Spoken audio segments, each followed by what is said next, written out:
आपके पास ज़िंदगी में 2 रास्ते हैं। पहला रास्ता वो है जिस पे आप चल रहे हैं, अपनी ज़िंदगी को गुज़ार रहे हैं, यानी वो आपकी अपनी ज़िंदगी।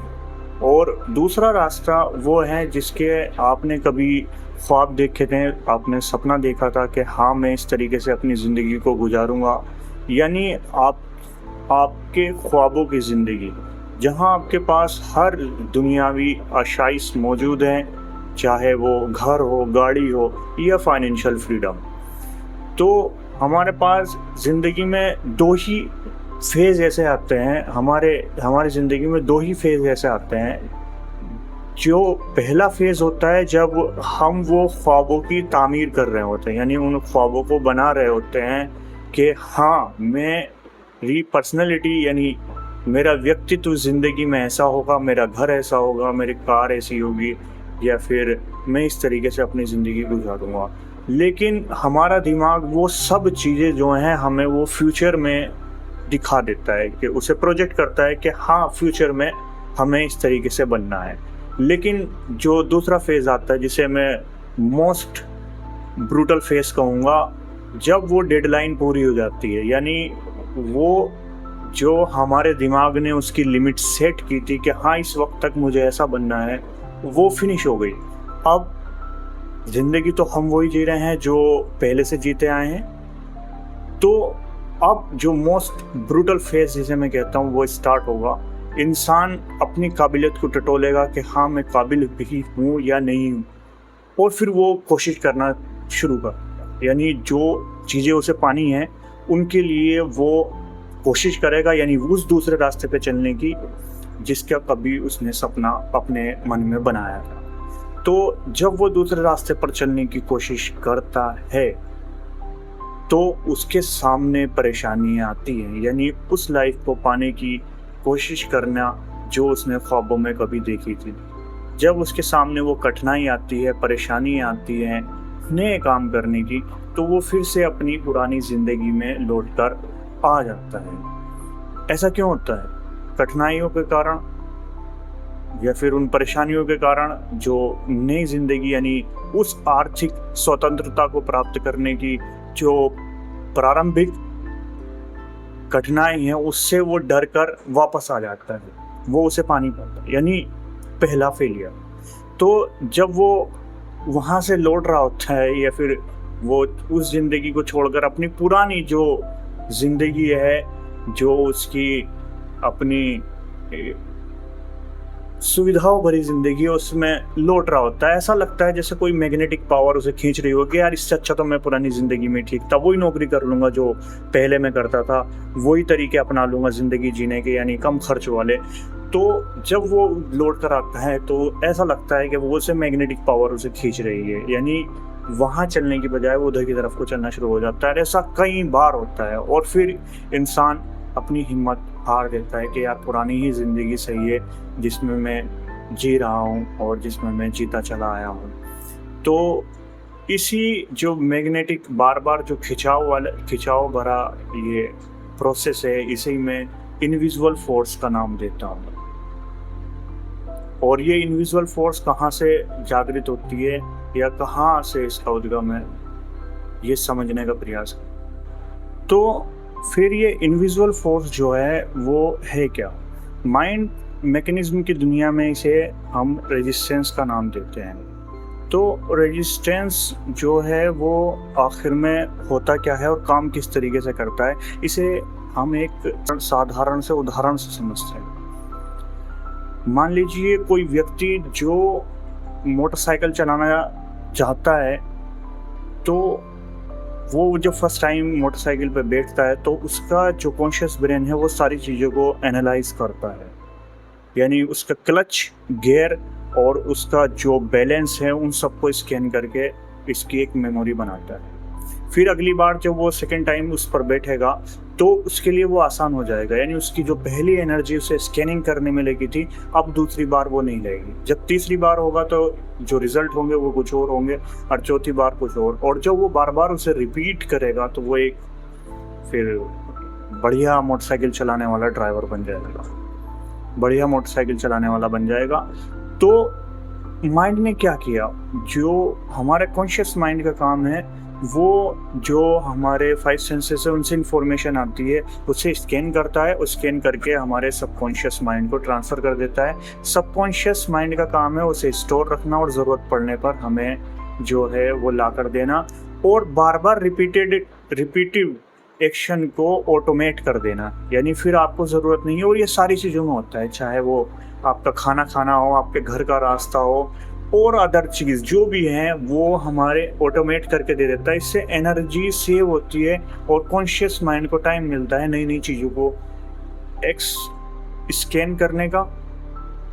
तो भाई आप अपनी पुरानी बात पर लौटते हैं और समझते हैं कि आखिर में रेजिस्टेंस काम किस तरीके से करता है। जब हम अपने पुरानी ज़िंदगी को जी रहे थे और इमेजिन कर रहे थे अपने जो फ्यूचर है या फ्यूचर आइडियल इमेजिनेशन को हम इमेजिनेशन कर रहे थे और उसके सपने देख रहे थे, तभी हम अपनी पुरानी ज़िंदगी में हर उस आदत को रिपीट कर रहे थे जो हमारी पुरानी ज़िंदगी से जुड़ी हुई है।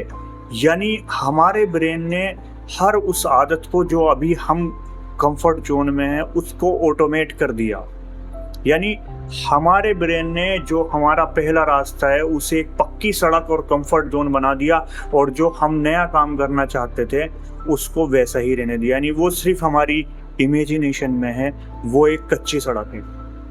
अब जब हम उस पर चलने जाएंगे तो हमारा ब्रेन उसे अनसेफ फील करेगा, और जब वो अनसेफ फील करेगा और जो नई चीज़ें हैं उनसे हमारे ब्रेन को डर लगता है, तो वो पुरानी जगह जाने को ही अपने लिए सेफ समझता है और फिर से वहीं पर लौट कर आता है। कैसे लौट कर आता है? जब हम जाएंगे नई जगह तो वो थॉट प्रोसेस, यानी वो जो हमारा सिस्टम बना हुआ है बिलीफ का, वो कहेगा यार पुरानी ये जगह अच्छी थी, किसी भी तरीके से वहाँ वो सेफ जोन है, यहाँ फाइनेंशियल लॉस का डर है, दुनिया भर की जितने भी वो तरीके अपना सकता है वो अपनाएगा और आपको फिर से फेमिलियर जगह पर लेकर आएगा। इसे ही रेजिस्टेंस का नाम देते हैं। और ये इतनी पावरफुल होती है कि इसे मैं एक छोटे से उदाहरण से समझाता हूँ। जब कोई इंसान बचपन से ये सीखता है कि चोरी करना गलत है, पाप है, गुनाह है, तो जब वो जिंदगी में नया काम यानी चोरी करने जाएगा तो उसे कैसा फील होगा? उसकी बॉडी थर्राएगी, उसके हाथ पैर कांपने लगेंगे, और वो यहाँ तक के मेंटली कॉन्शियसनेस तक खो देगा, लेकिन उस काम को कर नहीं पाएगा। क्यों? वो मेंटली प्रोग्राम्ड है चोरी ना करने के लिए। तो वो रेजिस्टेंस आएगा उसे चोरी ना करने देने के लिए, और वो फिर से लौट कर आएगा, वो चोरी नहीं कर सकता। लेकिन यहीं पे एक कैच, यहीं पे एक छोटी सी बात है कि जब हमारे रिपीटेटिव एक्शन से कोई आदत बन सकती है और वो आदत बन के हम जब उस आदत को तोड़ने जाएंगे तो रेजिस्टेंस फील कर सकते हैं, तो हम छोटी दिन की आदतों से उस जो पुरानी हमारी आदत है उसे चेंज भी कर सकते हैं। यानी उसी चोरी वाले उदाहरण को पकड़ लीजिए। आदमी, कोई भी इंसान जो बचपन से जो है वो चोरी ना करना उसने सीखा हो, लेकिन उसे छोटी चीज़ से स्टार्ट करके वो फिर उसे बड़े लेवल पर लेकर जाता है, चोर बन जाता है। तो जब ये चीज़ चेंज हो सकती है तो बहुत सारी चीज़ें चेंज हो सकती हैं। तो फिर बहुत अहम सवाल ये उठता है कि आखिर इससे हमें निजात कैसे पानी, इससे निकलना किस तरीके से है, और जो अपने सपनों वाली ज़िंदगी है उस तक पहुंचना किस तरीके से है, उन सब चीज़ों को पाना किस तरीके से है। जब हमारा मन या हमारा जो दिमाग है वो हमें आगे ही नहीं बढ़ने दे रहा और हमें नए से नए जो है वो विचार ला कर देता है काम ना करने के लिए, तो इसके लिए मैं ये चाहूँगा कि आप ये जानो कि रेजिस्टेंस हमारा कोई दुश्मन नहीं है। रेजिस्टेंस हमारा क्यों दुश्मन नहीं है? क्योंकि वो हमें अपने बिलीव्स के विरुद्ध जाने से रोकता है। अब हमें जो काम करना है वो रेजिस्टेंस से लड़ना नहीं है, हमें नए बिलीफ सिस्टम को और नई जो हमारी आदतें हैं उनको डेवलप करना है। और करना किस तरीके से है, वही मोटरसाइकिल वाला एग्जाम्पल, हमें छोटे से स्टार्ट करना है। छोटे से किस तरीके से, जो कच्ची सड़क है उसे बार बार चल के थोड़ा काम करके उसे, यानी कोई डोल है तो उसे चक्रोड़ और फिर पक्की सड़क बनाना है। और जब वो पक्की सड़क तामीर हो रही होगी तो जो तुम्हारी पुरानी सड़क है वो कमज़ोर पड़ती चली जाएगी। और फिर एक ऐसा दिन आएगा जब आपको नई जगह चलते हुए ये महसूस होगा कि आप पुरानी ज़िंदगी में वापस नहीं लौट सकते। फिर से वो पुरानी ज़िंदगी में जाकर आप वापस लौटोगे तो रेजिस्टेंस फील होगा।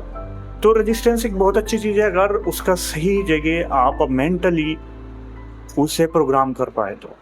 यानी हमें अपने आप को वो रास्ते दिखाने चाहिए और उन रास्तों का धीरे धीरे अपने बिहेवियर में लाने चाहिए जिनकी हम कल्पना करते थे और सोचते थे। यानी उसकी शुरुआत हमारे खुद के सेल्फ से होती है।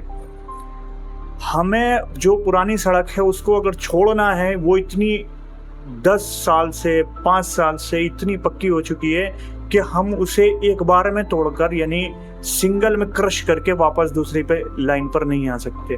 हमें जिस तरीके से वो पक्की हुई है 10 साल में, 8 साल में या 5 साल में, उसे किसी तरीके से कॉन्शियसली, क्योंकि आप जानते हैं आप कौन सा रास्ता किस तरीके से है, नए रास्ते पर आप स्टार्ट करते हुए, नए रास्ते को स्टार्ट करते हुए आप उसी तरीके से स्टार्ट करोगे जैसे आपने पुरानी सड़क बनाई थी।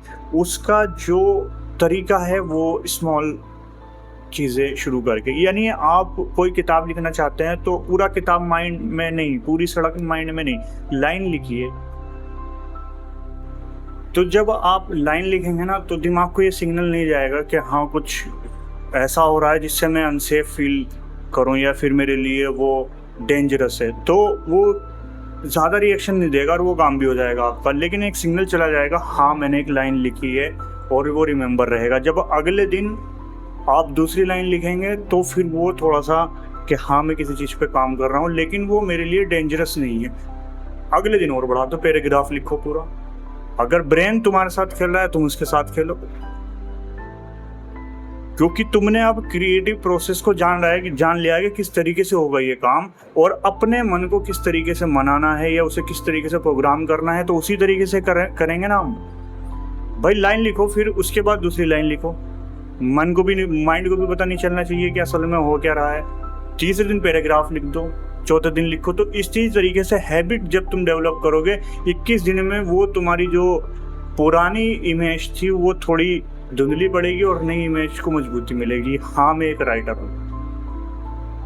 जब आप उसे लिखना शुरू करोगे और रोजाना लिखोगे या दूसरे तीसरे दिन भी अगर आप लिखोगे तो भी कोई दिक्कत नहीं है। कोई क्रिटिसाइज अपने आप को करने की जरूरत नहीं है, कोई जज नहीं बैठा है तुम्हें तोड़ने के लिए कि हाँ क्या है क्या नहीं है। बस तुम्हें करना है, छोटे से शुरुआत करनी है जिससे माइंड को ये सिग्नल ना जाए हाँ ये बदल रहा है या फिर ये दूसरे रास्ते पे चलने का प्रयास कर रहा है। बस इतनी सी छोटी सी बात है।